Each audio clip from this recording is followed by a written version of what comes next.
Welcome to episode 15 of the movie Lighthouse, shining a light through the fog of film. My name's James. I'm Laurie. And I'm Wyndham. Good evening, chaps. Hello, son. Good evening. Feels like it's been forever. It's been a while. Very, very Yeah, it has long been a while. time. And I've actually looked out the window because we haven't been up here for a long time, and there's plenty of ships Yeah. that come a prey on bad films. Whoops. Yeah, We appear to be negligent. Sorry, kids. There's a lot of cobwebs and all. Let's sort that out. So this is our November issue, but unfortunately it's probably not going to go out until December. Right. Almost definitely, as today is December. Yeah. What's it tomorrow, James? The 2nd of December. And what- Is that a key event in It's any way? It's Key a date? key event for many people, I'm It's sure, his around the world. birthday. It's my birthday. Yeah. I'd like to thank everybody who wrote in and emailed in with their kind thank yous. Yeah, How long is that good. going to take? All of no minutes. Oh. In fact, I was listening to a podcast. I know we name drop him all the time, but JR kind of he said at the start of his podcast the other day.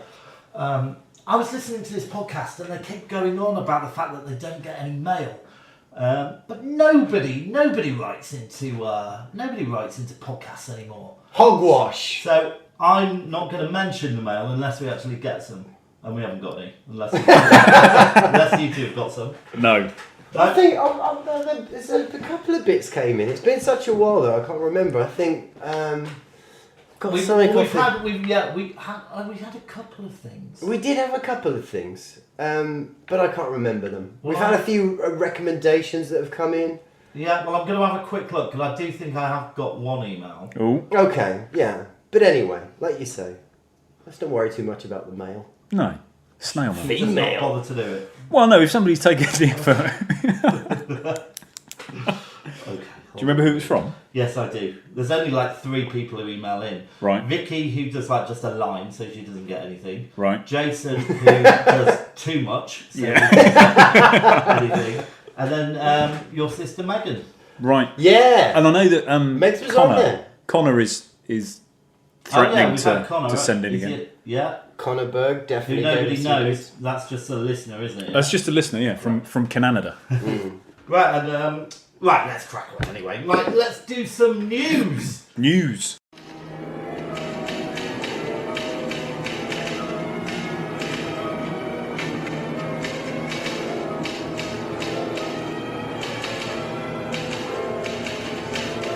Hi, hon. How's it going? I've got some news. Oh, wonderful. You went too early there. There's a new Pikachu movie coming out. Have you seen this? Pikachu the Detective. Yeah. And I got very excited because Ryan Reynolds is voicing it. Right. And I was hoping it would be like an R-rated Pikachu movie. Yeah. It's not.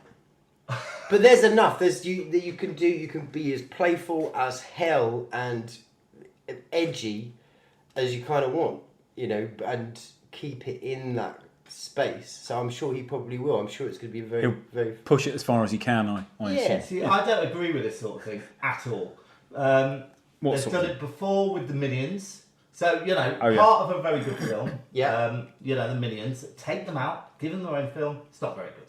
It's not bad. Well, I didn't like it. It's all right the second time I watched it. It's a good hangover film. Also, Quality Street. Take out the big purple chocolate. Yeah, but the Yeah. Brazil Sell nut that one. separately. Yeah, that's wrong. Stupid. Yeah, that's wrong. It's not. So stop taking Why making it things so big out as well? and giving it its own, like, Solo. Absolute disaster. For God's sakes. Solo's all right, kids. Are you excited about this new TV series? I don't know actually about this TV series. I know what I've kind of deliberately kind of kept my ears muffed. It's about Darth Vader's family, apparently. What the shit? So after he became Darth Vader, Yeah. he got married, had a few kids. Okay. Messy divorce. Yeah, it sounds awesome, man. In the Game of Thrones kids, right? They're going to jump in and they're going to make some. Oh yeah, that's coming back finally, isn't it? Yeah, April? we've got that. Do we all watch it? Yeah. Yeah. Do we all like it? Yeah, it's good. It is good. Yes. Yeah, it did. It's one of those things. What is it? Season 7 now? Yeah. Uh-huh. season 7. Let's just finish it at season 7. I think they the end of agreed season to do 7. that, Let's just actually. go done. 7 seasons is enough of anything. Yeah, 7 I seasons think of they Brighten. have already decided that about. Oh, is that what they decided? 2 years ago. But George R. Martin is still writing, and they're Oh, yeah, but definitely he's never going to stop, is he? and they're definitely going to make them They're making because they a- make so much money. out of No, it. they're making a prequel. All right, well, Yeah, no, what they've done is just kind of ignored George R. Martin. 'Cause they're ahead of him now, aren't they? Yeah, yeah, yeah. All right. yeah. I was getting to the point where I was thinking, there's plenty of boobs, plenty of bum, not enough cock. And then the moment I went cock, there was massive cock and balls. And I was like, oh, bless him. He looks like he could work in the Lighthouse, couldn't he? George R. Martin with his. He could. We should call. No, write to him. Let's He's write always to got him. that fisherman's. He hat does on. have that fisherman's hat. Yeah. He doesn't look like he's a man gifted with speed of action. Oh, he doesn't look like a man who's going to last much past There is that. next year, really. Yeah, he's a large fella. Oh, so talking about death and Oh, yeah. demising. So we lost a biggie, in my opinion. In a lot of people's, actually, in fact's opinion, we lost a biggie recently. George Bush? Nicholas Roeg. Nicholas Roeg, Oh. amazing British I filmmaker. thought you were going to say Stan Lee. Oh, well, there's that one as well. But please let me deal with Nicholas first. Jesus. So yeah, amazing, catalogue of films that he made. What have we got? Don't Look Now, Performance, Eureka, Bad Timing, Walkabout, The Witches. Very, very distinctive So filmmaker. I'm a big fan of Don't Look Now. Yeah, And then I missed all amazing. the others, and then I quite like The Witches. I haven't seen any of the ones in the middle. Performance. You not seen Performance? No. My brother The had Man his. Who Fell to Earth, David Bowie. No, I've got through the first 10 minutes, and it was like. Oh, for goodness sake. No, I was just going to say, my brother had his wedding reception at the same hotel that The Witches is set in.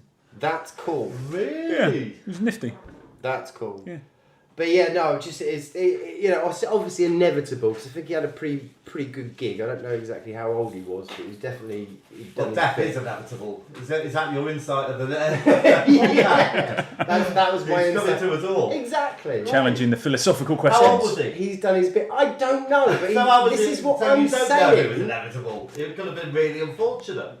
No, it wasn't unfortunate because he was rocky. He was proper old. Right. You know, I think he was probably 80, 90 town. Right, go on. How old do you think he was when he was going to find out? I reckon he was 81. I'm going to say 78. How'd you spell his name? Roeg. Roeg. Roeg. Roeg. But anyway, whilst he's doing that, yeah, I mean, What did you say? What? 81. I said 79. He was 80. Oh, well done, us two. Well, I win. Because you round up. What? You don't round down. Oh, I suppose. You do if you're 81.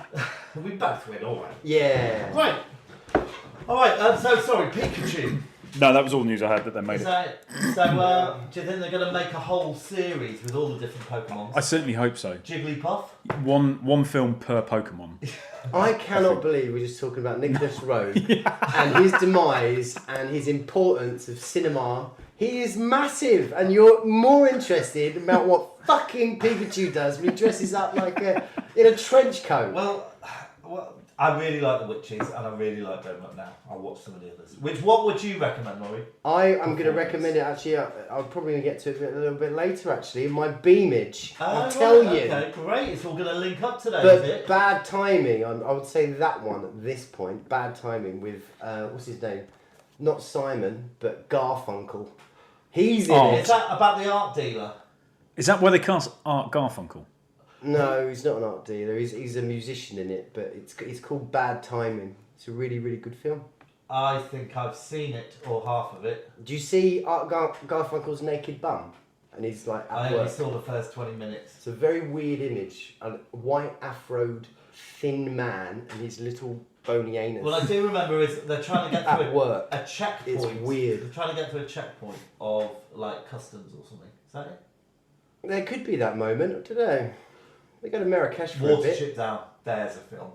That's a film. That is a film. Yeah. Well, that was Art Garfunkel, wasn't it? Well, they did Bridge Over Troubled Water, the theme tune for it. Bright eyes, Bright not eyes. bridge over troubled water, burning like a bridge, but that's London. Whatever it is. Jeez Louise. Oh, this is going to be an I- amazing episode. Yeah. Right, I've got Right. some news. I don't know if any of you saw the link I sent you, but there's a little thing going around Facebook, the internet at the moment.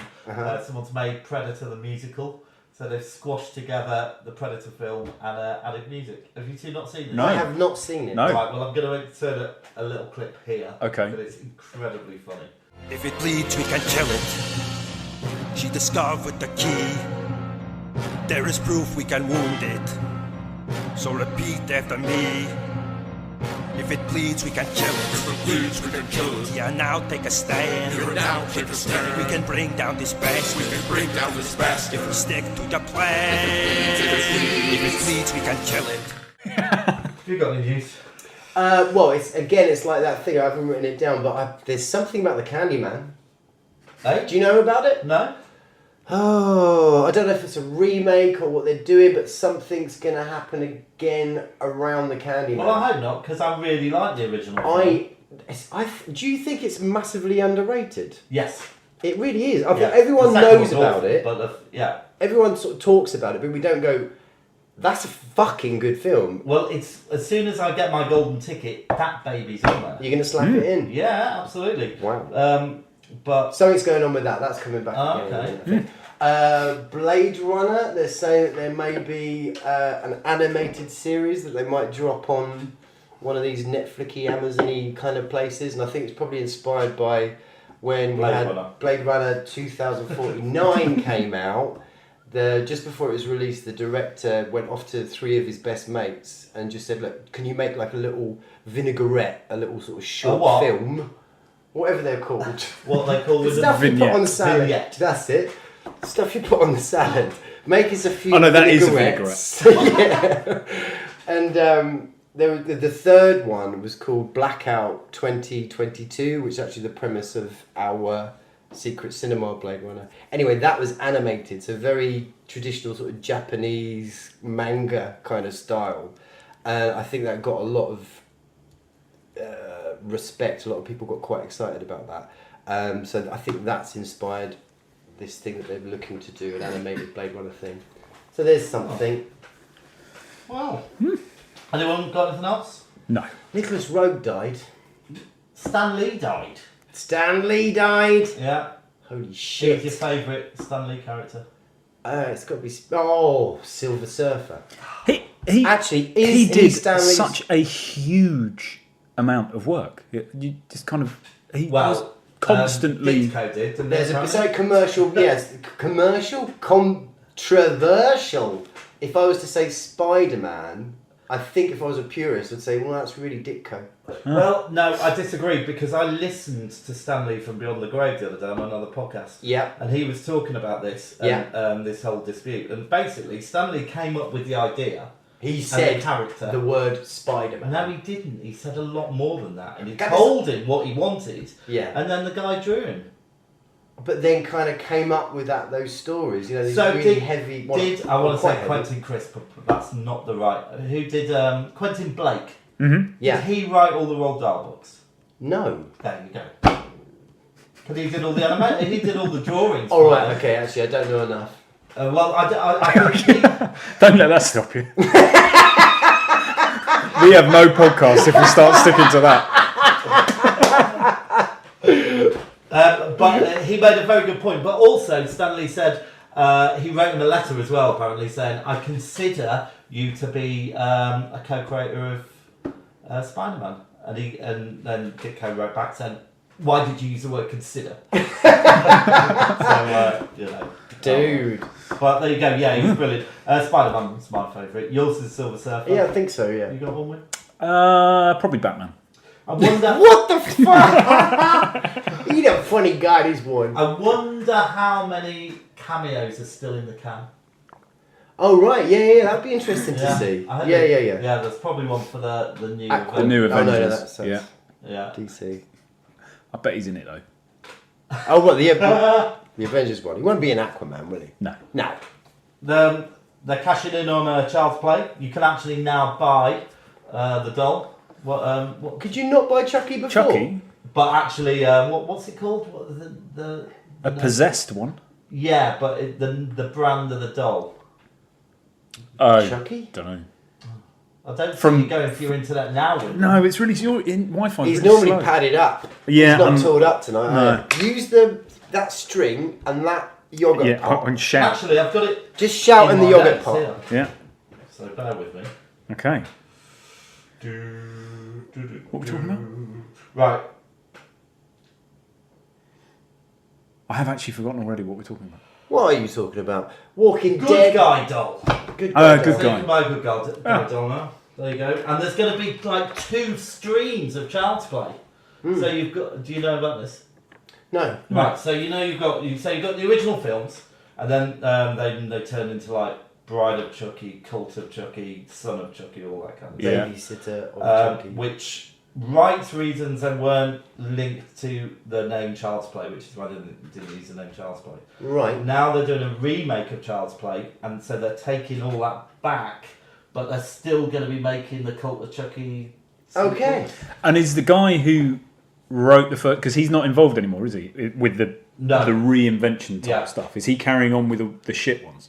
I think so. Because Cult of Chucky was on the rocks for me a few episodes ago because it is utter poke. Yeah, I mean, there's only so far you can go with it, and there's only so many quips you can have with a doll. And actually, if you were being attacked by something that small, you'd just kick it, wouldn't you, really?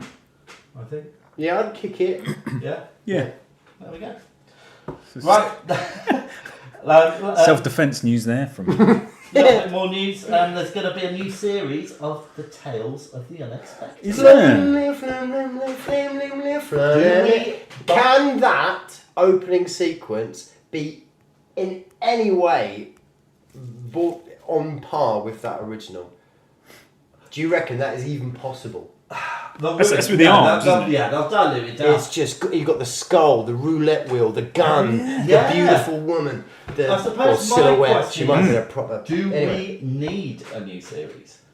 Because we've got things like Inside Number 9. Has anyone been watching that? Oh, No. good lord, that Halloween special. Yeah, it was brilliant. You got tricked by it. Yeah, I did. I had to... So I downloaded it on the Sky, and then you get to this certain point where it starts questioning, did this download correctly? And I sort of let it go the first time, and then it started happening again. I was like, for fuck. So I deleted it, downloaded it again, and the same thing started happening. I was like, what?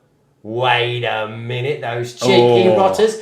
And they do something so freaking cool, because it was a live... Yeah. It was a live episode. So as you're watching it, they just do this thing where they are kind of almost in the room with you. Well, he's live tweeting, because I remember I got a tweet from him saying, "Are we on BBC Two at the moment?" That's how. Stop fucking advertising. We know it's this live episode. Yeah. And I really wish I'd watched the live episode. Yeah. My friend Catherine. Super clever. Clever. My friend Catherine and her family are big fans. They all sat down to watch it and turned it off. They got tricked. They got tricked. You can be too clever for your own good. But I think that's exactly what they wanted. Yeah. You know, because you can always watch it again. Yeah. It's very good. I mean, I think the whole series is brilliant. But very reminiscent, obviously, of Ghostwatch. Yeah. And just like that old back footage of watching. No, the back footage of who was it? Oh, Freddie Starr? No, Bobby. Oh. Bobby Davro. No, it wasn't Bobby Davro. Bobby Ball. Oh, it was Bobby. It was Davro, wasn't it? It was. That was nasty. That. Really nasty. So Lionel Anyway, Blair check that out. and Got possessed, didn't he? Yeah, there was a possession bit. Yeah. Wow. Right, and the last thing, Anyway. have you been watching Doctor Who, this new series? I have. What do we think, just in a nutshell? In a nutshell, I think that it always surprises me how when you're watching it, it almost seems not necessarily retarded. Retarded is not the right word. Yeah, It's because completely not a politically word that we incorrect. like to use. Why does everybody use that word around me? I know. I had to speak to Jason about this the other day, and he got so upset about it. And I just said, look, you just can't use it in my presence. I can't let it go. I know, I'm really sorry. But it's daft. You should know better. You work for General. Yeah. But you think it on face value, you're like, these really You've ruined it now. I don't wanna daft listen to it. stories. But then you can read into it. I still really like it, and we are this is the testament to it all.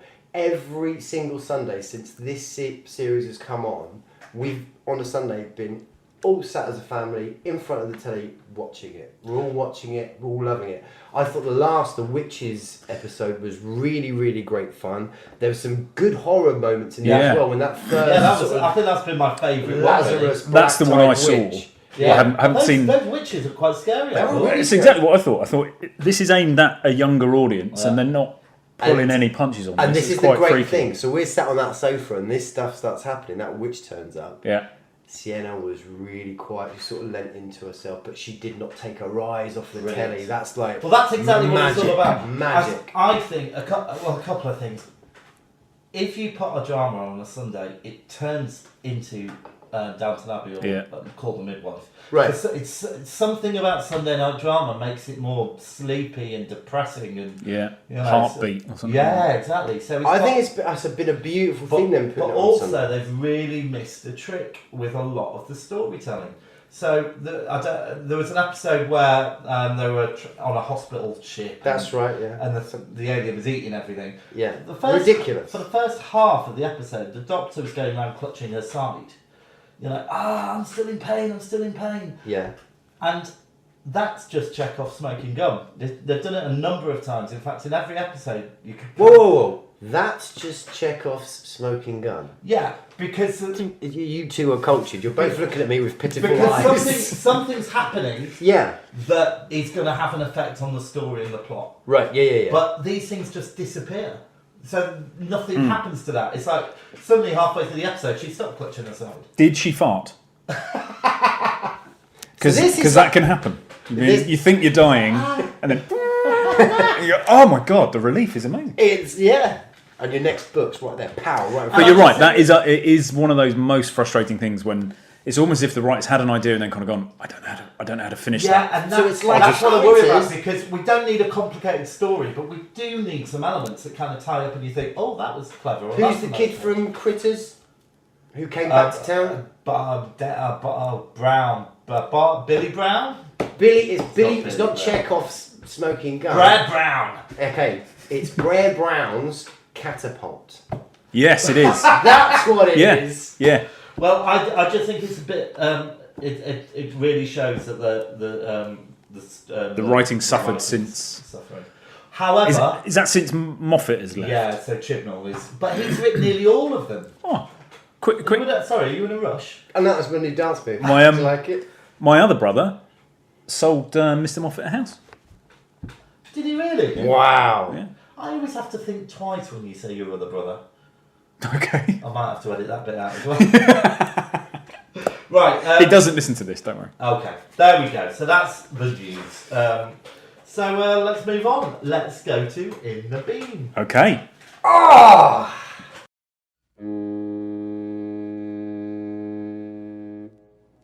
In the Beam. In the Beam. Right, he's got one. I've got one. Yay. So, I watched a film called Lights Out. Yes. 2016 it was released. It's a really simple premise. It basically is... the idea is that there's this thing that only becomes manifest when the lights are out or when it's in shadow. And it's just this really jumpy, really... Every time you see this entity for the first time, it's the other side of a room. So there's some safety in that. But then the lights go out. And they come back on. They come back on, and it's in silhouette, and it's still there. And then the lights go off, and when it comes, it's right in front of the main characters. It's not trying to be clever. It's not trying to be anything other than actually darkness is quite. The shit that goes on in the dark can be quite frightening. Really good concept. Really nice. It's not going to win. Evidently, didn't win any Oscars, but it's got Teresa Palmer in it, Gabriel Bateman, Mario Bello, and Alicia Vela Bailey. Really well worth 90 minutes of your time. So about a year before it came out, I saw a short, and I sent that's what it was based on, isn't it? Yeah. So it's based on a 5-minute short. Oh, it's based on that because it's kind of a new concept, isn't it? They either make a trailer now to promote a film, or they make a short, and it's a really good short. But yeah, I like that film as well. Very good indeed. Great, Laurie. I'm going to say Performance, which obviously just in honour of Nicholas Roeg. Did you watch it this month? I didn't. Right, well, you're not allowed to have it then. No, I'm putting it in the that's the whole bin. point. Is what No, you can't no, just I am choose here a to film. shine a I knew light this. Why didn't on you, films. Why didn't you just lie? Yeah, I saw it actually. No, I it's too forgot late. about that. You can't lie after Right. the event. Just fix the fridge for a bit. Right, I'll just have a little chat. So basically, obviously, he's done loads and loads of amazing films, and people would say, are you writing this down to edit me out?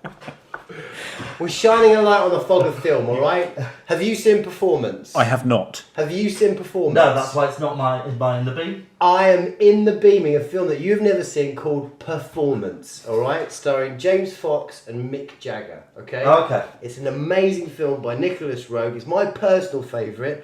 Arguably, When did you Roeg last see has it? done probably about half a year ago. Something like that, okay? But Why I'm gonna wasn't watch it again very in soon. the beam that month? Yeah. Well- You seemed to like it enough then, did you? Because it might have Because been... he wasn't dead then. Yeah.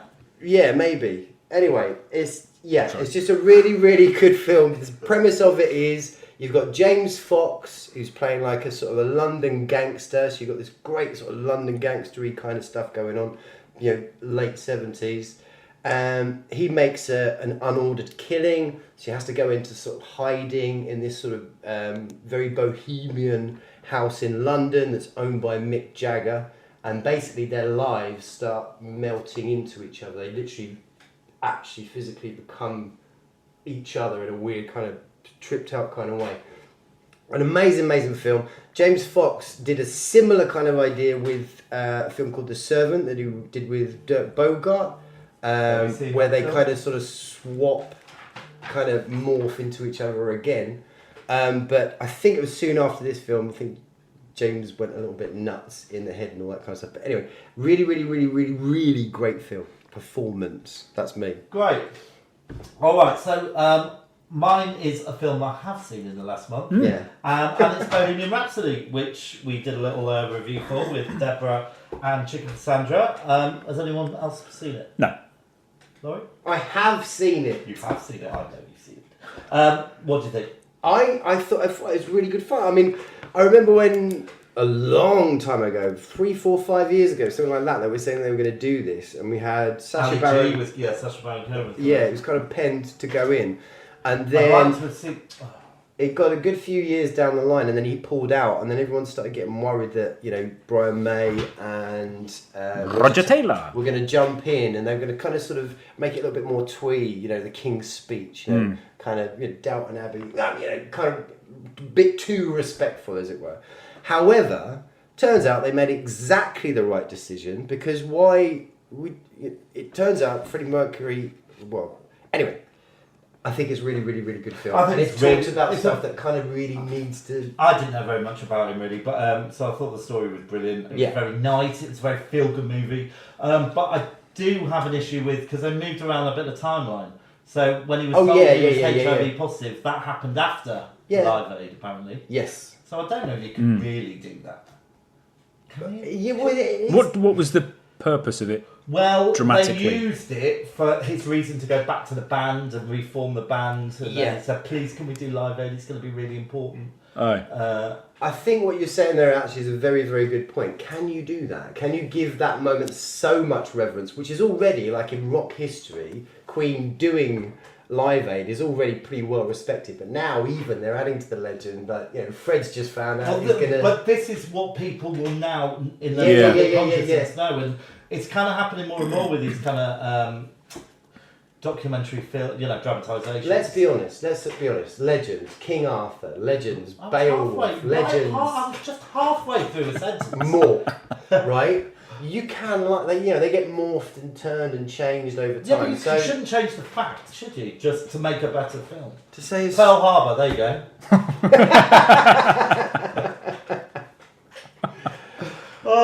I think it's a very, very interesting point, but then again, what harm is it lying about, you know, Freddie and timing of things, and what harm does it do? Well, you can make a film about the Second World War where Hitler gets away. Slightly different. Like this guy that sings songs in a James rock band. Rocket. Slightly different. No, it's not slightly different. It is is. because they're telling facts about. Well, then what's the point using any of the facts? Just make the whole thing up. Well, yeah, let's do that. I thought it was a good. I thought it was. It was a great film. It was a good film. Performances. Great casting. Yeah, really good casting. Yeah. I thought actually the Freddy dude was even more teethier than Freddy. Yeah, I think so. If that's possible. Yeah.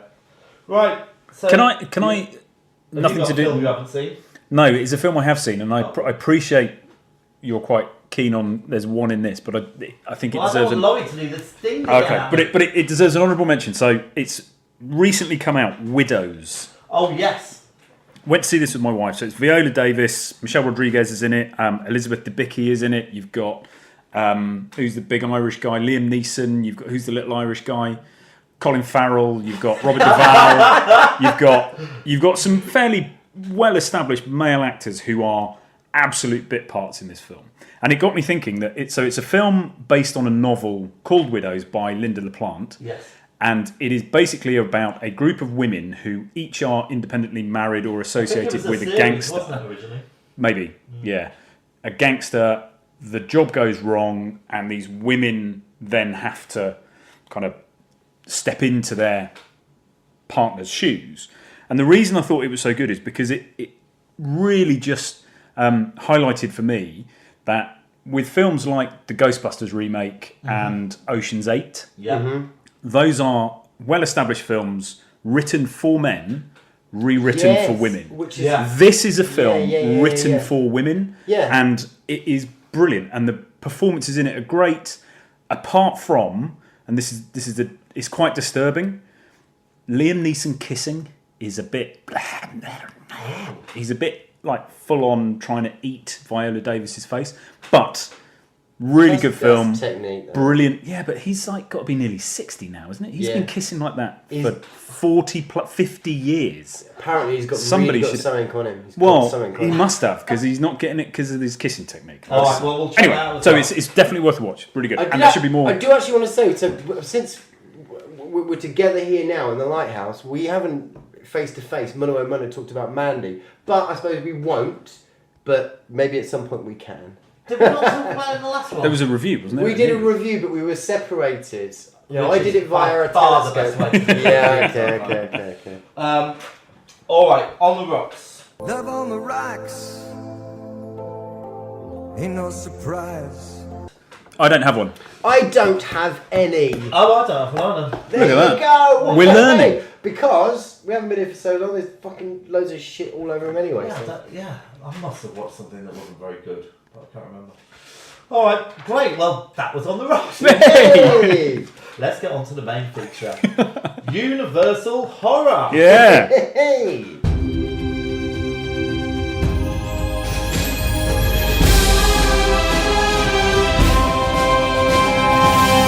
Lighthouse. Right, well, look, guys, to say I'm disappointed in you is beyond the pale, really. Right. Because you obviously penned Will this you ball. stop saying You my sentences? Penned this ball, thinking, oh, it'll be, you know, all the old. This was the classic monster era of Universal, and none of you chose. None of us did. That's true. You know, Well, you only chose one. Well, yeah, but you could. So we only had 25. I only had a 1 in 4 chance of picking one of those. Yeah, I suppose. You could have picked the Incredible Shrinking Man, But but I it's didn't. kind of not horror, is it? No, yeah. well, we have that. It's fucking whole awesome, discussion. What we did pick was Psycho. We did. Right, so again, unfortunately, I think we've made a bit of a mistake as well this month because we're supposed to be shining a light through the fog of film. Yes. And these films are probably two of the Guess biggest what? films. Psycho actually turns out to be really good. Now, Psycho's had how many films made about it? Yeah. So whatever we say today is going to just be awful. So it won't take long then, at least. Then. And then The Thing again is another one of these. Will you stop doing that? What are you in such a rush for? Get out. All right. Right. Okay. You got. Well, now I don't know what I was saying.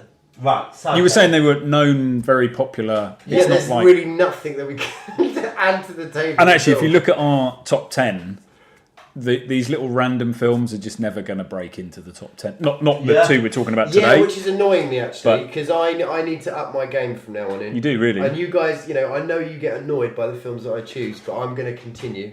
Yeah, well, we don't have to Fair pick dues. them, do we? Yeah. Right, okay, so let's have a clip.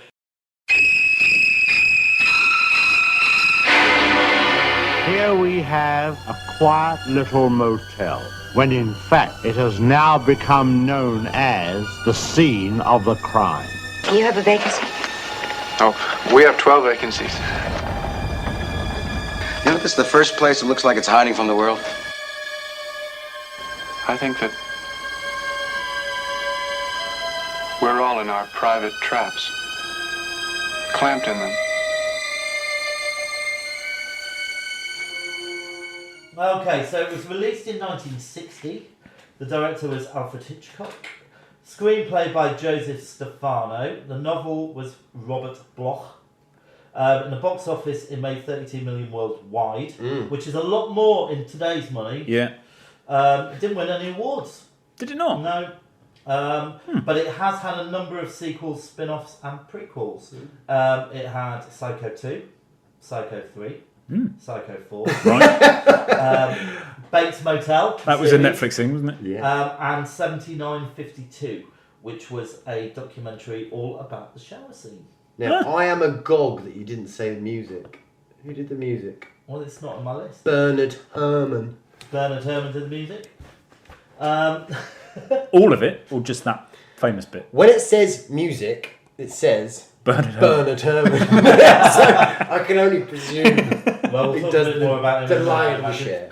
Alright, and notable actors, Anthony Perkins was Norman Bates, Janet Leigh, Marion Crane, Vera Miles, Lila Crane, John Gavin, Sam Loomis, and I think that'll do, won't it, really? That'll do. Although, I'm going to mention Ted Knight, who was an uncredited police guard. Oh. So, well done, Fair dues. Ted. Well Well done, done, Ted. Ted. Finally, the credit and acclaim he deserved. Who wants to give us a synopsis? Well, shall I? Yeah, Go for it. on. Just to make it interesting. So, as far as I can tell, yeah, keep doing that. That will give me motivation. As far as I can tell, like some lady is having a relationship with a guy, and he's a little bit under the cosh. She hasn't got any money. Oh no, next year, man, we're gonna make it big. But at the moment, I'm slightly fucked. So we're gonna have None to of wait this before we actually can happens be in the together. film, does it? This is all before We the have to film wait a starts. while before we can be together, kind of thing. And then she gets this bizarre opportunity when she's at work. Some pissed rich dude is like, I've got £40,000 to buy your house. Because she works for an estate agent or whatever. And she has to take this £40,000 worth of cash to the bank. She thinks, fuck that, I'm going to go off with my jock and we're going to be in love and shit's going to be great. So she does that, she's running away. It's getting late, she's getting tired, her brain's going nuts, and she stays off at this hotel. Very sweet, kind of awkward kind of guy looking after the hotel. She has a shower, shit gets weird. That was a very good synopsis. Yay! Yeah, shit does get weird. Alright, so what are we going to say about this? One of the most talked about, reviewed and critiqued films of all time. Yeah, so it won't come as any surprise that I hadn't seen it before. Yeah! Had you Right, not? okay. Genuinely not. So, Go. what I had seen was that famous silhouette through the shower curtain. Yeah. It's not a silhouette though, that's what's amazing about it. What? It's not a silhouette, you kind of sort of see a bit of the face. You see Oh, okay. something. All right. Sorry. Anyway, and I thought that was the climax to the film. Right. So when I'm watching it, I'm there at 48 minutes in. Oh, brilliant.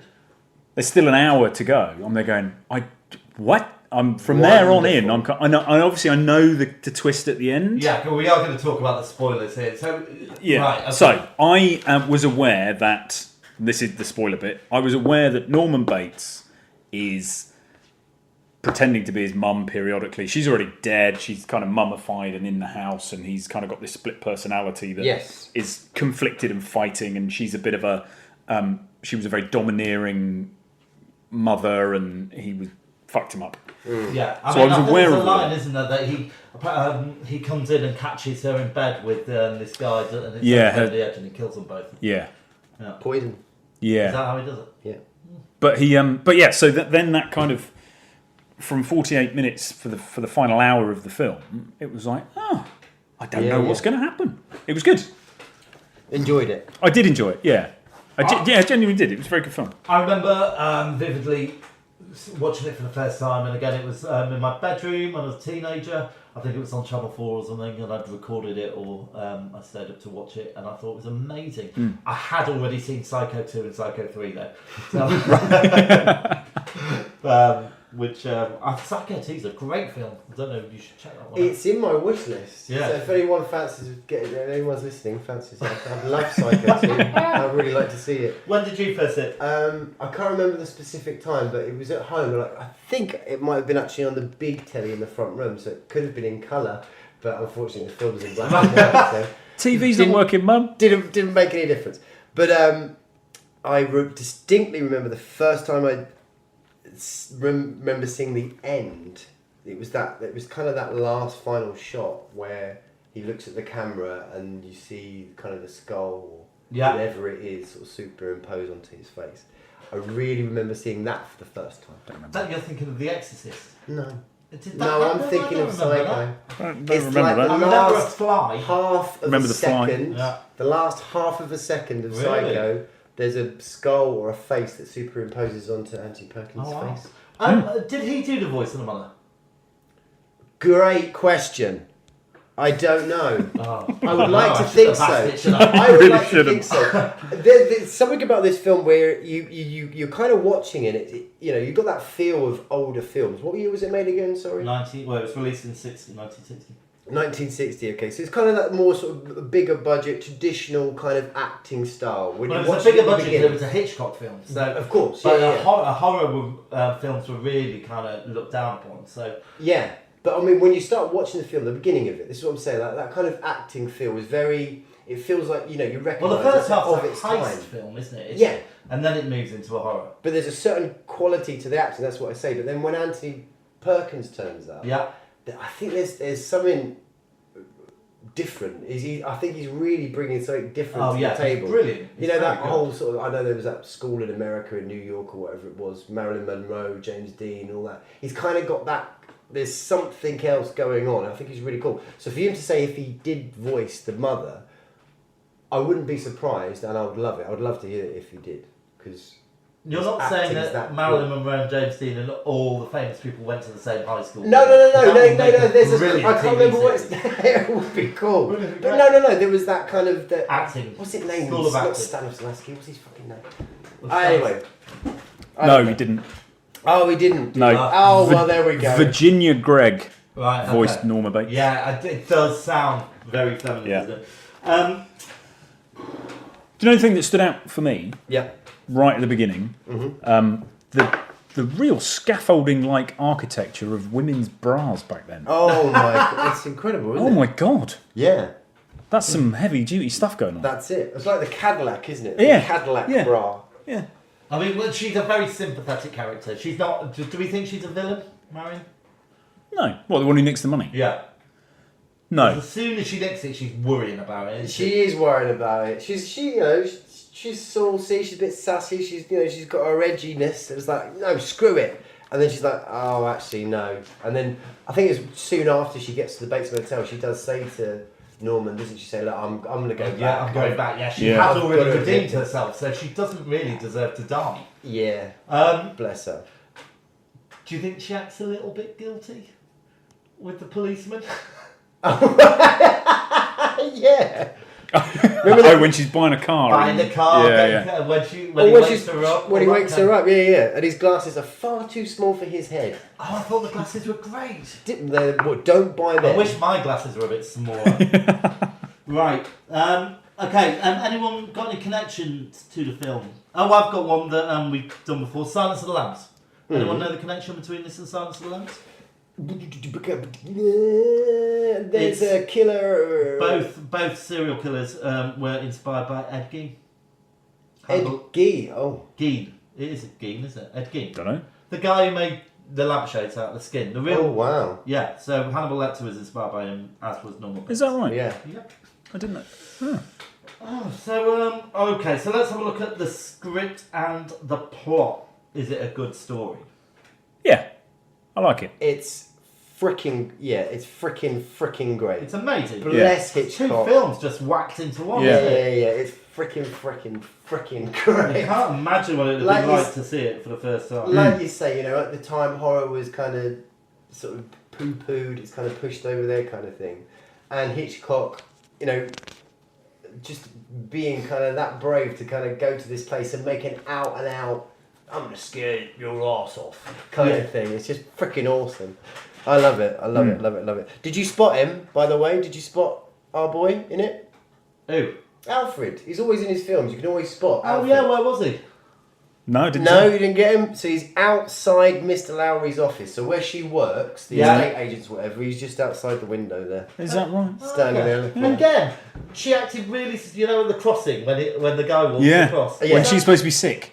Right, yeah, but she could have Been on the way to the doctor, Yeah, or- yeah. exactly. Yeah. I think that's Yeah. a little bit. This is what I mean about the old school acting. Yeah, Whereas and there is. Anthony Perkins, there's some sort of So- realisms. So he is brilliant. Yes. I in want this to mention film. the bit where Absolutely brilliant. Where he's eating his dinner. Yeah. It was very institutionalised. Yes. I thought it really echoed back to Oh, wow. the idea of him because I think he wasn't an institution. Yes. And, I thought that was He very talks clever. about it. Norman talks Yeah. about it. I can't remember when he sat probably in the room with all the taxidermy all around him. Yeah. He said, But it's an amazing performance. Yeah. So he's really, really good. Some of the dialogue, me and dialogue, Laurie. yeah. So the bit when he's murdered Marion. Yeah. And then, but you think it's the mother, and then they go back into the house, and then you just hear his voiceover kind of going, "Oh my God, mother, blood, blood!" It was just kind of like, "Oh my God, Yeah. Alfred, clunky." Well, that's one of the most famous lines. It might well be, but it still just kind of went, "Oh, come on." And then the other one was when the boyfriend is now with the sister trying to find out what's happened, and he says, "I will divert Norman, you go and have a look at the house." So he strolls up to the counter, leans on it, and just says, "My wife is napping. Never could be quiet enough for her. So I thought I'd look you up and talk." Yes. It's just like, okay. Well, I've got some slightly better lines. A boy's best friend is his mother. I hate what she's become. I hate the illness. She's dead. Yeah, but I think he's probably talking about himself. I think you're probably right. And we all go a little bit mad sometimes, obviously. Anyway, right, so let's talk a little bit about the start of the film. The Texan. What do we think of him? Oh, he's horrible. The Texan or what? The The one who had his dude? money nicked. Yeah. Oh, he's just rich dude. It's fine. Yeah. He was just a rich Texan. Yeah, why do you want to highlight him for? I don't know. Move I'm on. trying- I can't read my own writing. Yeah, well, don't read it. It's obviously twaddle. I quite like Arbogast, Who's who was the Arbogast? private investigator. Yes, he's cool. And I particularly liked his death. Yes. And The that shot when that goes down the stairs, Yeah. but just that tracking shot. Do you think he's holding the camera or something? It's definitely it's but no, it gives it. You know, like where you get like these. Well, not nowadays. I mean, they've been doing it for quite a few years now. Where you got the camera sort of sellotaped Yeah. to your chest or whatever. Oh, I hate and that it fact. fucking annoys Yeah, me too. really It fucking hate it. annoys me too. But obviously in Psycho, you probably haven't experienced that kind of. Type that of shot. time. Yeah. And it's Yeah. kind of sort of dreaminess to it, but more and above that just before that shot, you get this bizarre angle from a top of the stairs. So you're basically like where the light bulb would be, looking down on Yeah. the top of the landing, and then when she just comes out and just does her Yeah. bit, and then you've got that kind of strange, weird shot. It's just weirdly dreamy. Yeah, and it's really static. A lot of the shots are really and then they're interspersed very seldomly with action and movement. Yeah, but otherwise, yeah. they're really kind of like quite close up on the faces, and then, as you say, that kind of elevated shot but static. Yeah. interesting. So I suppose he wants to probably give those murder sequences, as it were, that originality, because I think he probably realised he was definitely onto a winner with the shower scene, which Yes. is the scene. First time, apparently, or one of the first times, he saw a toilet in a film. Well, this is that it. right? So I was going to actually mention Well, this. I've mentioned it. I know, damn you. So porcelain toilets, in the censorship and all that stuff in Hollywood, it could never be seen. You're not allowed to see a toilet. You can't hear a toilet flushing.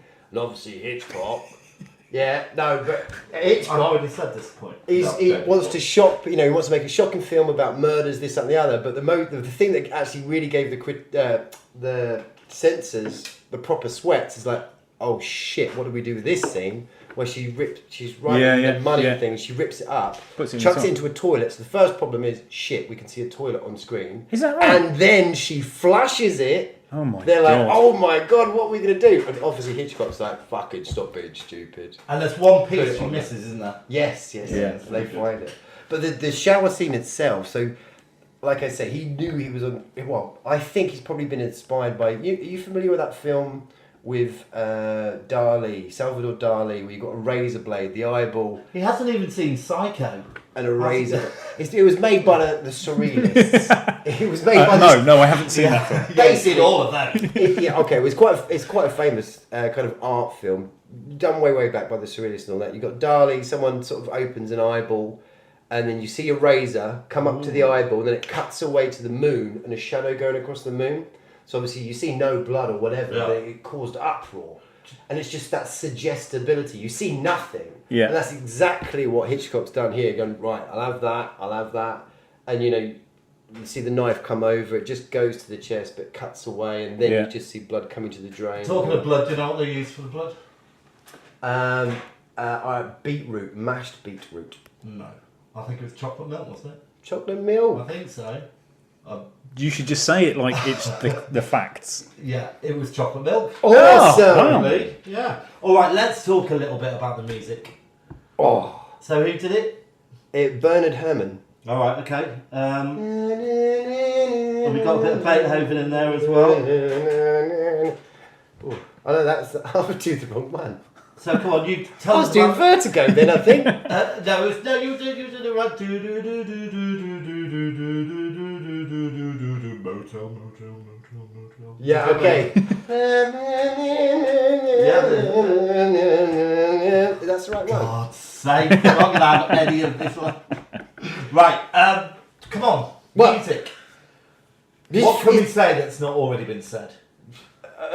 I'm just going to say stupid, retarded crap. That it's amazing. It's really great emotive music. It's just so retarded again. Sorry. Laurie.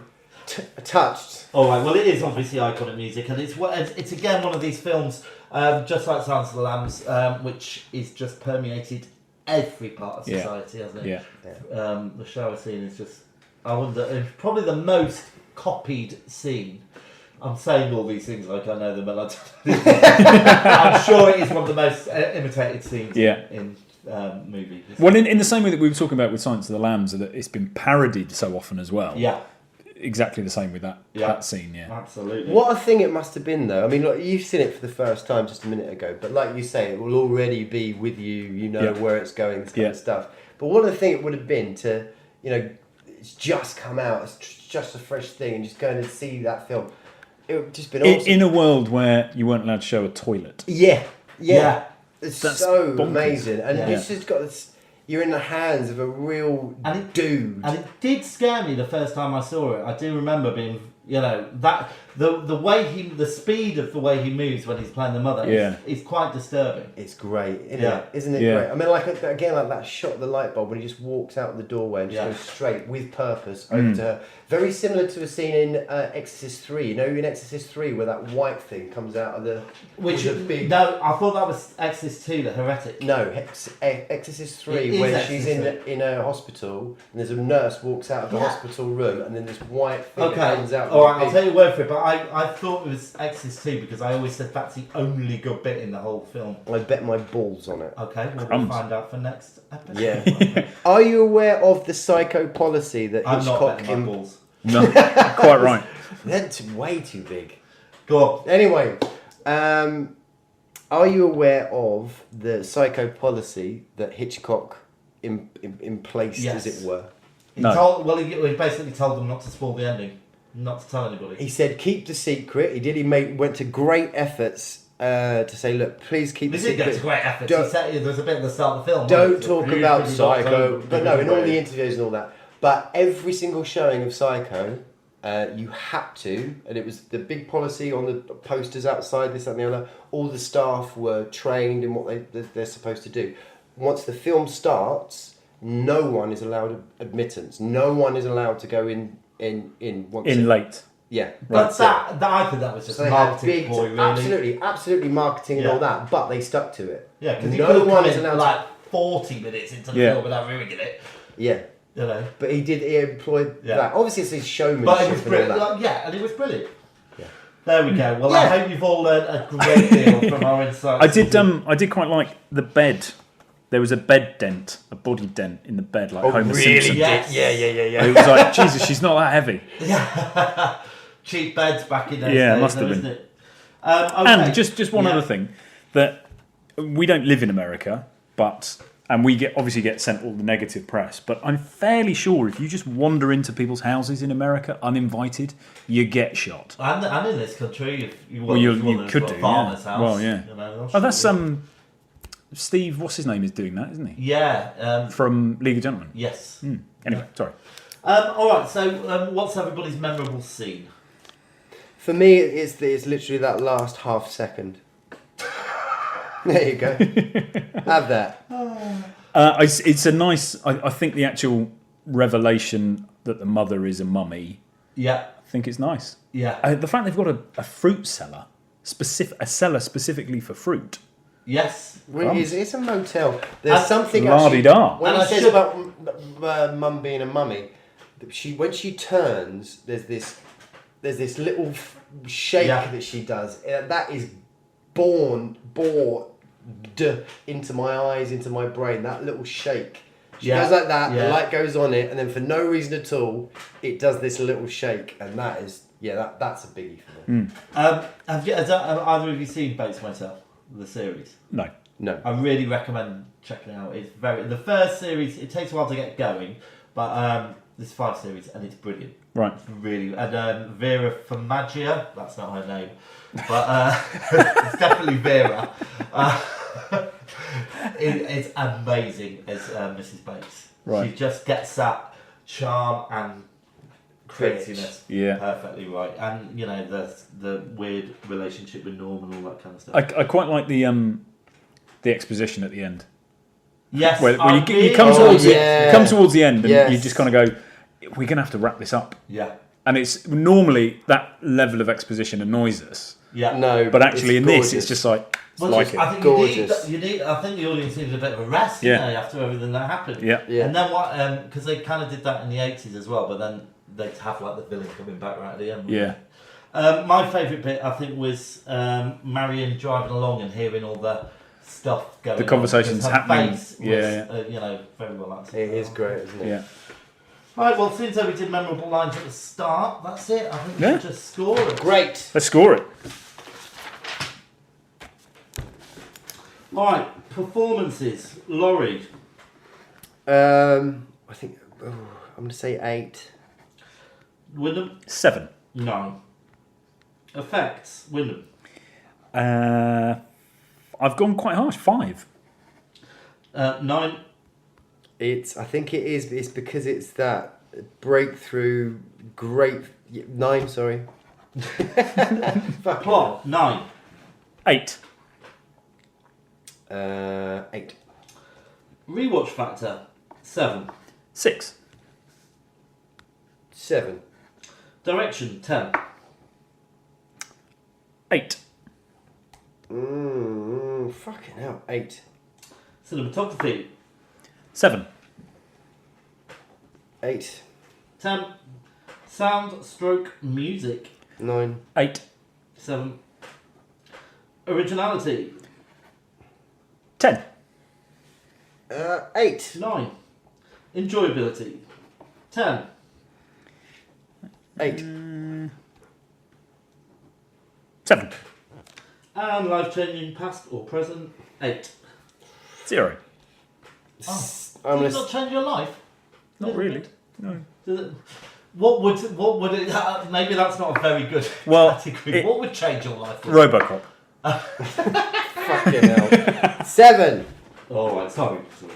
Right, let's add up the all-important Okay, scores. so we're adding up at 1 hour and 6 minutes. All right.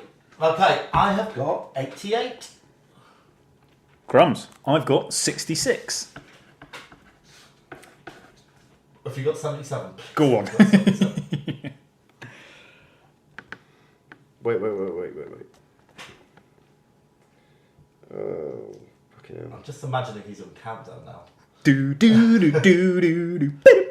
Yeah. 72! How much? 72. 72. Which means gives it a movie Lighthouse appreciation Score. rating of 75.3 recurring. wow. Little R. 75.3 recurring. Yeah. Great. So, now where's the leaderboard? It makes the leaderboard. Does it make the leaderboard? Yeah. I should have thought so. Yeah. Right, okay, so what is it? Sorry, 75.3? Yeah. Yeah, it puts it just below Silence of the Lambs, No. but just above the Dark Crystal. We are very questionable, by the way. I'm very questionable. You I don't can't even start picking at trust- that thread. I think though. I prefer the Silence of the Lambs to Psycho. Yeah, I agree. I would agree. Could definitely watch that a number of times. To be fair, that anyway, carry on. Oh. All right. So that was Psycho. So we're going to move on to our second feature, which was... Oh, no. I want to get the title right. What was his name? I want to say Jim Carpenter, but it's No. John Carpenter. Yes. Holy shit! Who was Jim Carpenter? And who was saying? Jim, was he in Neighbours? Yeah, now he's coming back to Neighbours. Is he? Yeah. For Christmas Day, probably. I should have put that in the news. Right, and who was saying that Paul Weller was RoboCop? Played RoboCop. We are amazing sometimes. we have our moments. Right, so John Carpenter's The Thing. Yeah. Let's have a clip. 12 men have just discovered something. For 100,000 years, it was buried in the snow and ice. Now it has found a place to live. Inside. Where no one can see it, or hear it, or feel it. I know I'm human. Some of you are still human. This thing doesn't want to show itself. It wants to hide inside an imitation. It'll fight if it has to, but it's vulnerable out in the open. If it takes us over, then it has no more enemies. Nobody left to kill it. And then it's won. You guys gonna listen to Gary? He can beat one of those things! Okay, so it was released in 1982. Director John Carpenter. Screenplay... Jim's brother. Screenplay Bill Lancaster. Novel Alan Dean. Box office 19.6 million.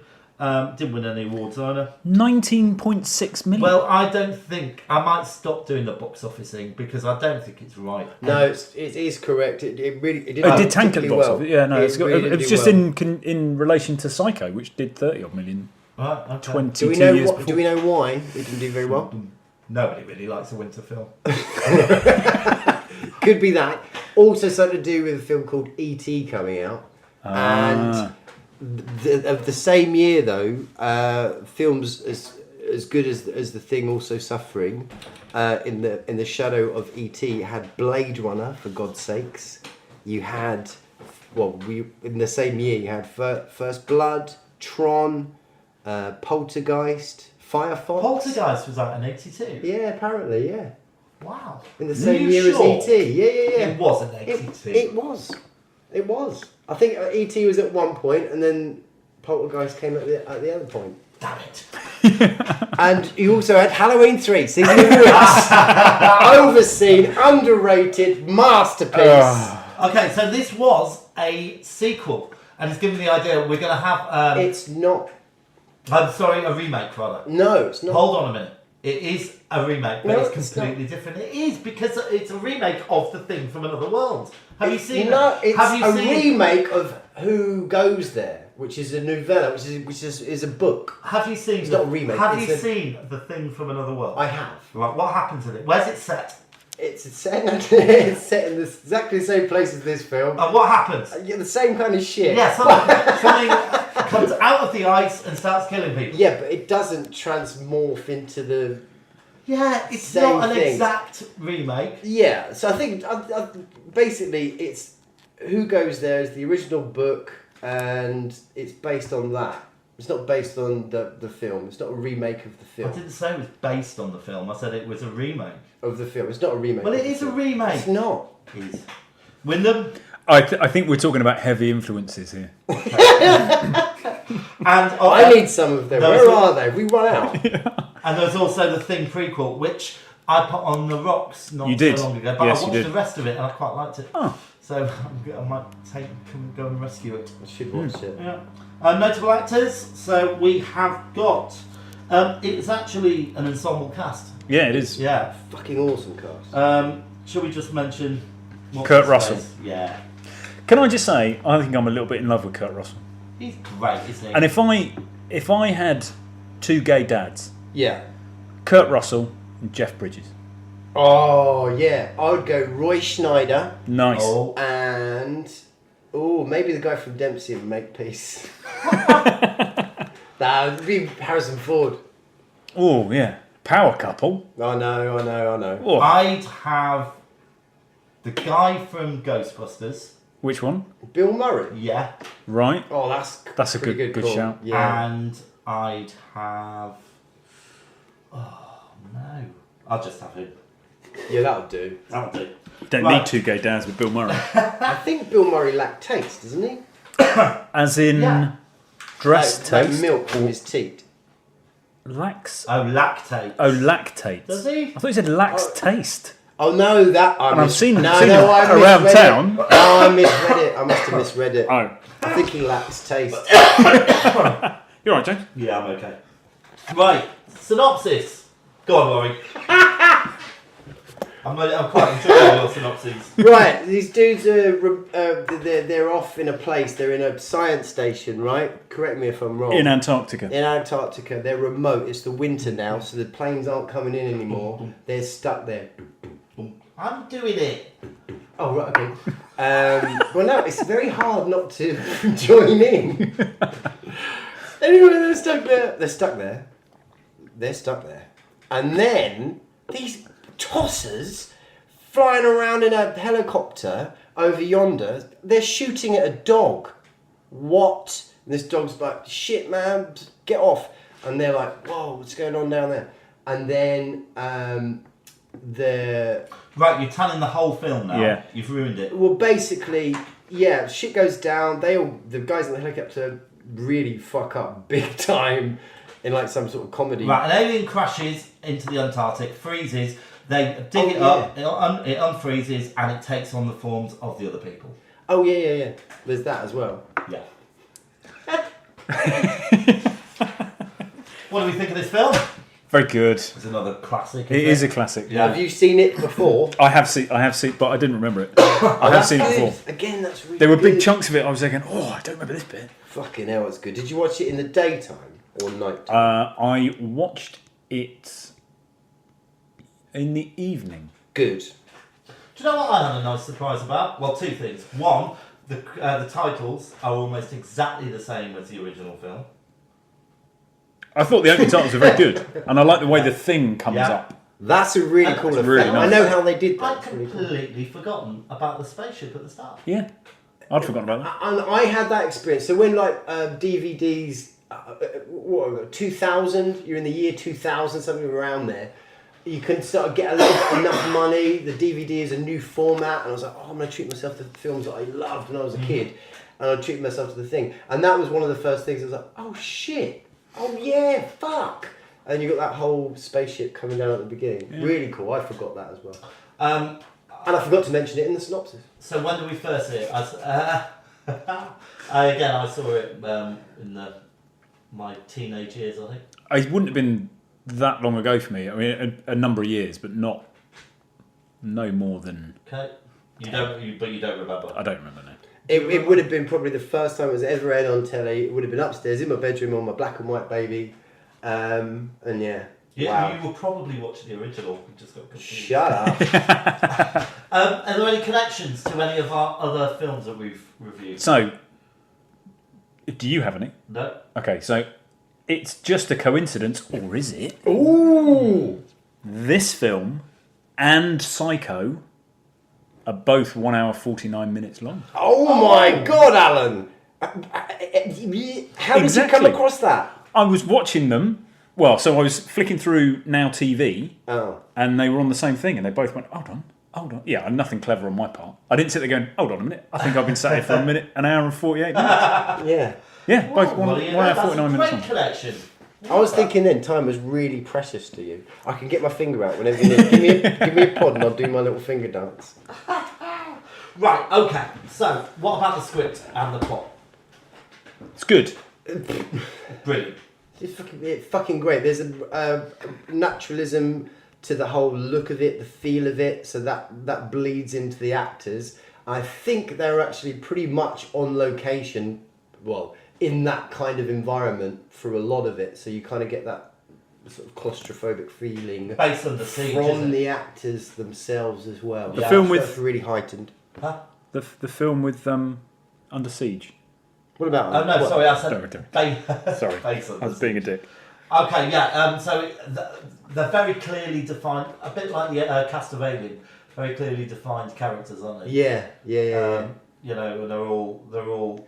And I think that was probably very important to them though, because particularly for the exterior scenes, all you can see is like a fucking massive jacket. And it's really interesting that Kurt Russell's character Mac. Yeah. He's the pilot. He's a maverick. He wears a cowboy hat, so that exactly that. So the silhouette, you can tell. Well, that's Mac. Yeah. That is Blair, and that is Carter or Knowles or whoever, because they've all got their little because they're just these big kind of mummies. Yeah, and different shapes. Like, my personal favourite is the guy who plays the Doctor who gets locked away. Blair. Yeah. What other Wilfred. films is he in? He was in Cocoon. Oh, that's it. Jeez Louise, I love his acting. Which means he's almost definitely dead.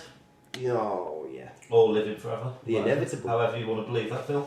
Right, can you solve a little query I've got with Blair? Because I'm always confused when I watch this. Right. Which is great.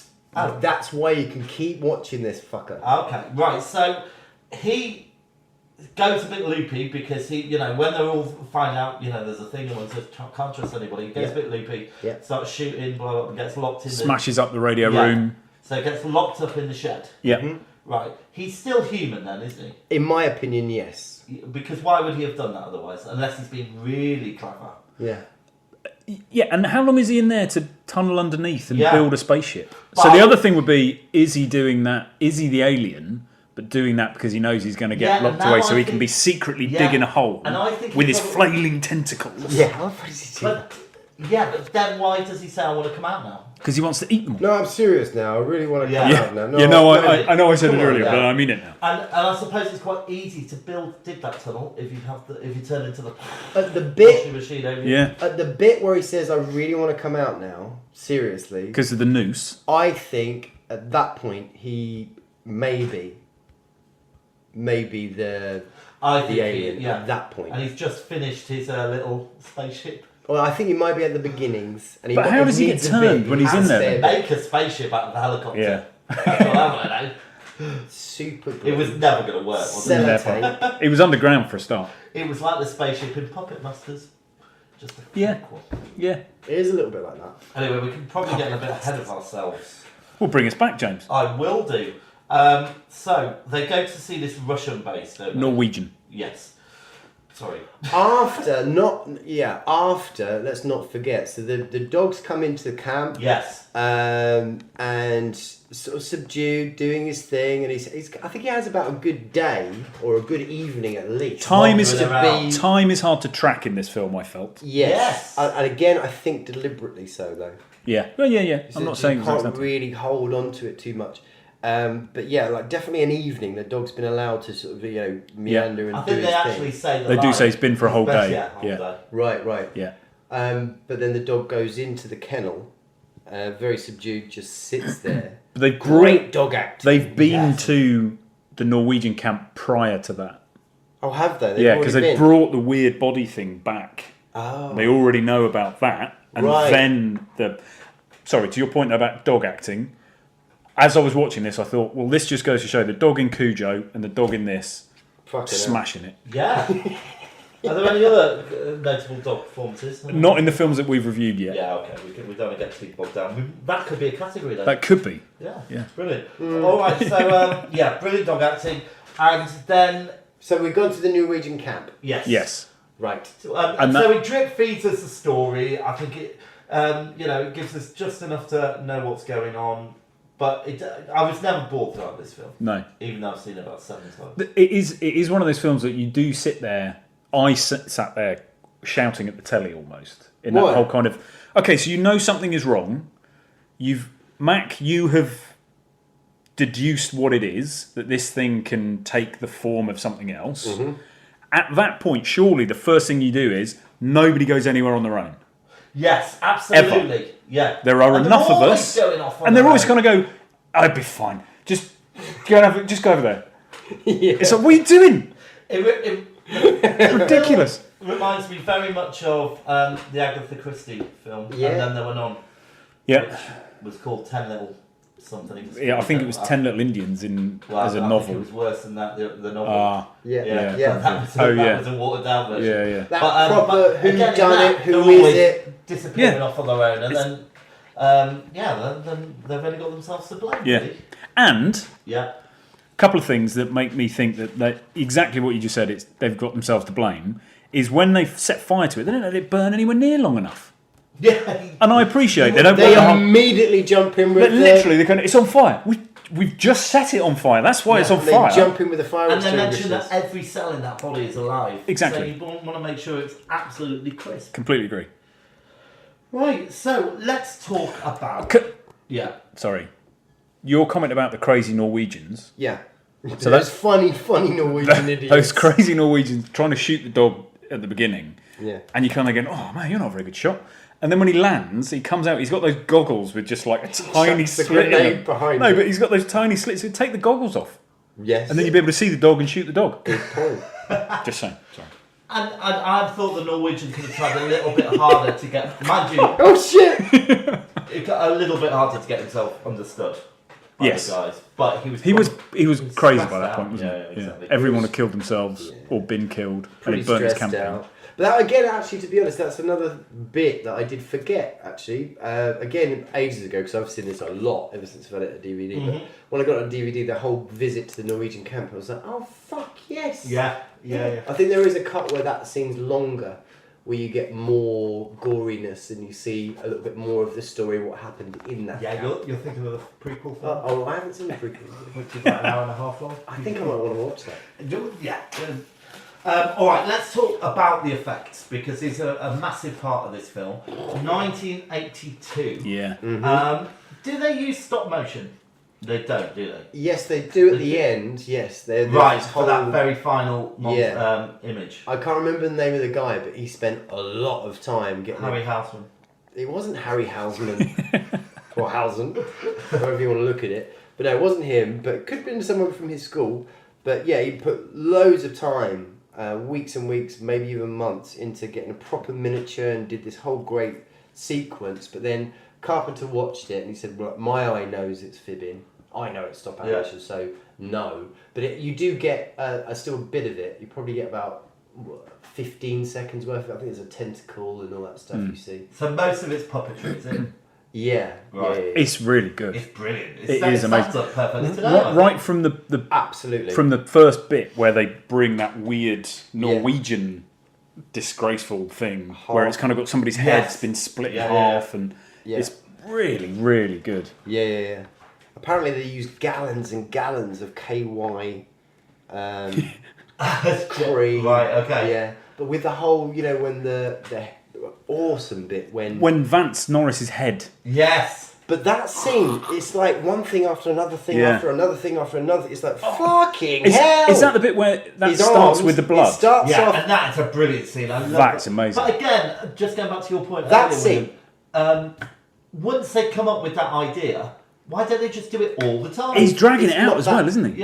It's not that bit. It's not that bit. Basically, that bit with the head is where whoever it is, I can't even remember who it is. He's had a heart attack or something.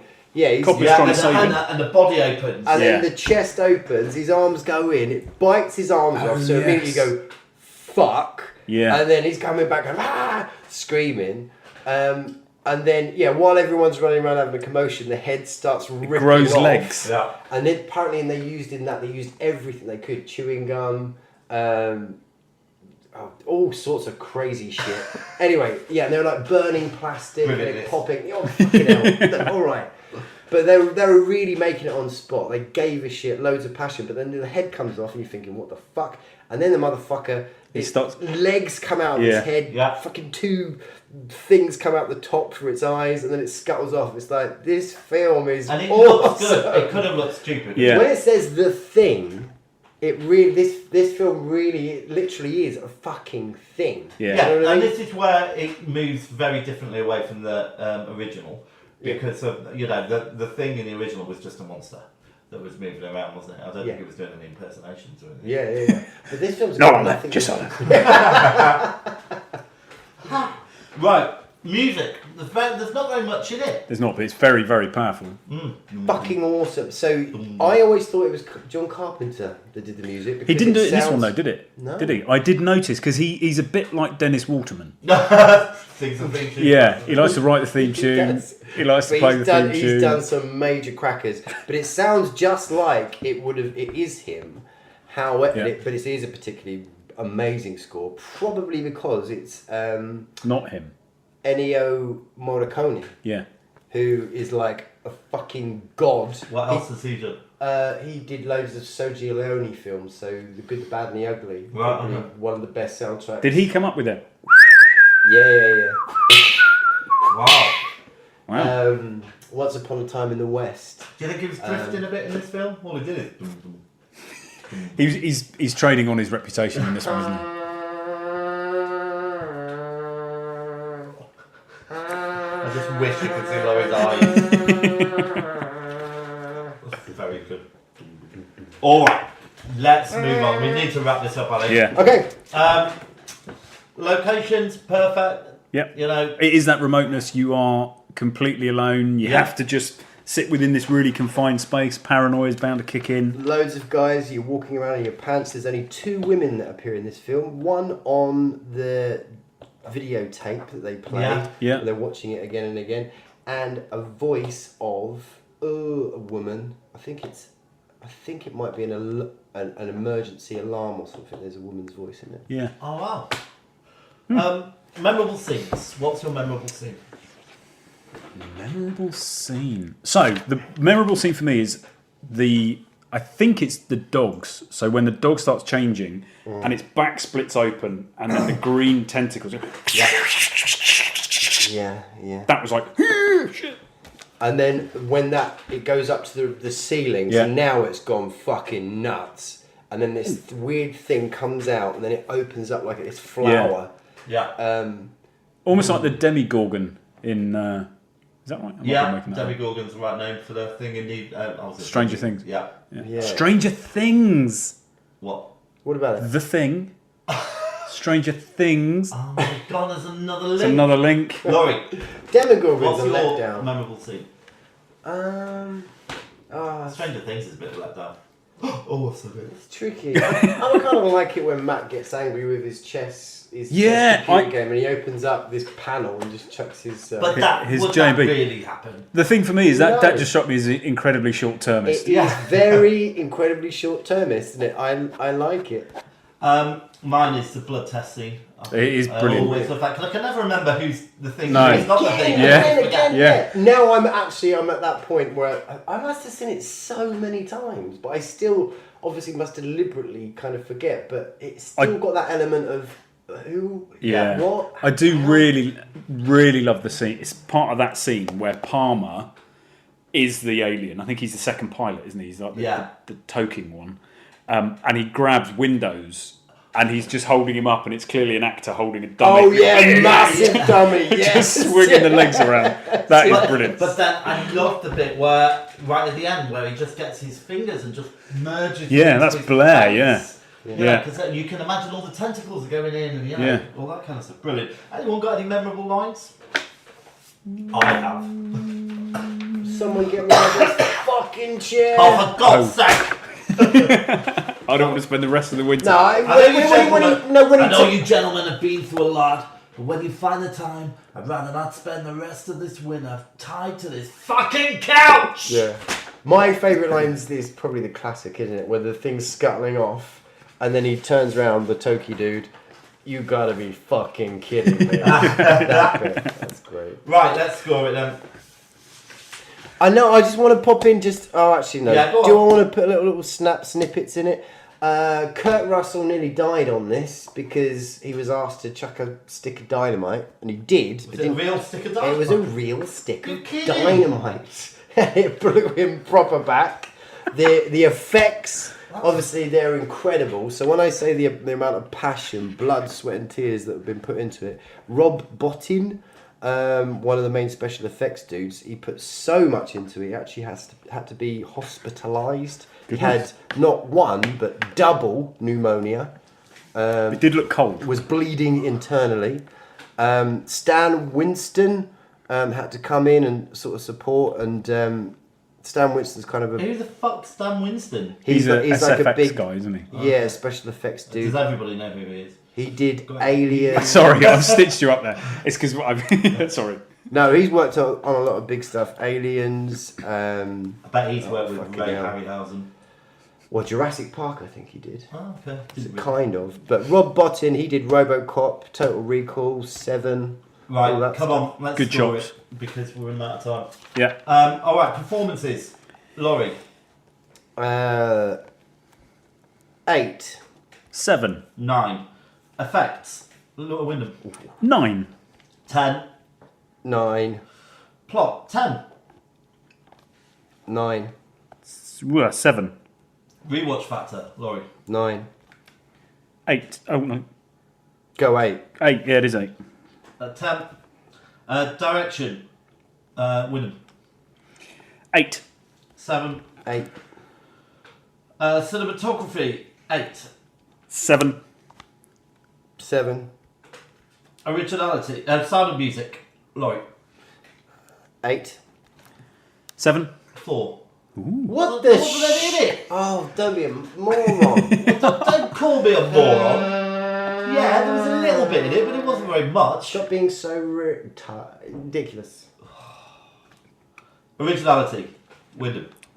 I've seemed to have scribbled over the number. No. 7, I think. 4. What was that one? 4. For what? Originality. Why? Because it's a remake, for a start. 7. Enjoyability, you moron.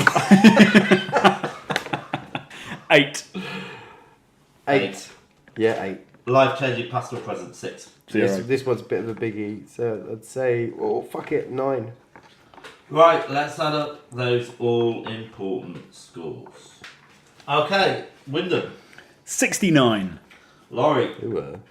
No, you're going to have to wait for me, kid. 76. You really have to add up. 80. 80. Great, which gives it a Lighthouse Appreciation rating on? 75 on the nose. On the nose. One other quick fact. So the end is a downer, right? Well, it's more of a question as well. No. It's not a downer. Well, It's not a downer, it's a happy ending. It's not fucking the only- A bottle of whiskey. The only downer, the only downer is the fact that they haven't killed it. Okay. So it's going to get rescued and take over the world anyway. Yeah, so But they do the right thing. we've got... They should have set fire to each other. Well, yeah, there is that. But it'd be a bit extreme. Because, you know, Art was one of them. So you've got Mac and... I've forgotten the other dude. I want to say Palmer, but it might not be. So basically, big thing in Childs. cinema. Childs. So Mac and Childs. Who was in Puppet Masters? He's in fucking loads He of is in films. tons of stuff, He's in Puppet Masters. He's in They Live. He's an actor called Keith David. He's in loads and loads of cool shit. Well, he's in Puppet Masters. That's good. But this is a very, very rare thing, even in 1982, where I'm not you'd listening see to this fact. you'd see the black guy survive to the end. Yes, Yeah. I was thinking that, yeah. But do you think Childs is An the alien. thing? Is there something you noticed? Anything you noticed? I think Kurt Russell's an alien. So, When Kurt Russell's talking, you can see all the breath coming out. Yeah. When Childs is talking, you can't see any breath. Really? Yeah. I'm going to have to go and does fast that forward mean through the that film he's to the end. just downwind of the fire? So the fire's just not allowing him to get breath out? We don't know. But they did actually cut another ending because all the producers were like, oh, this is a downer, man. This is no hope. Because this is part of Carpenter's apocalyptic triptych. So this was his first one. The next one is Prince of Darkness. And then the third one is In the Mouth of Madness. So this is like So, no what was hope. the first one? The This Thing, one. Yeah. What's the Prince second of one? Darkness, and then the third one In the Mouth of So Madness. it kind of goes a bit downhill. Exactly, it does. Right, But 75. no, wait. He cut another ending because they said it's too much of a downer. There's no hope. But in the end, luckily he got his way, and we've got the proper ending. Good. Wonderful. What a happy ending. Right, it goes just below Psycho. 75. Right, okay, so we need to wrap this up. Yeah. It's your pick. It is, finally. I really hope it's a good category. Oh, I hope it's a terrible category. Oh, do you? That's weird. What were you doing that for? Right, okay, it is number 37. Strong number. Reminds me of 10. In a way. Oh, right. You lost your list. Thought I had done. Right, 37. Stephen King. Yay! Otro vez.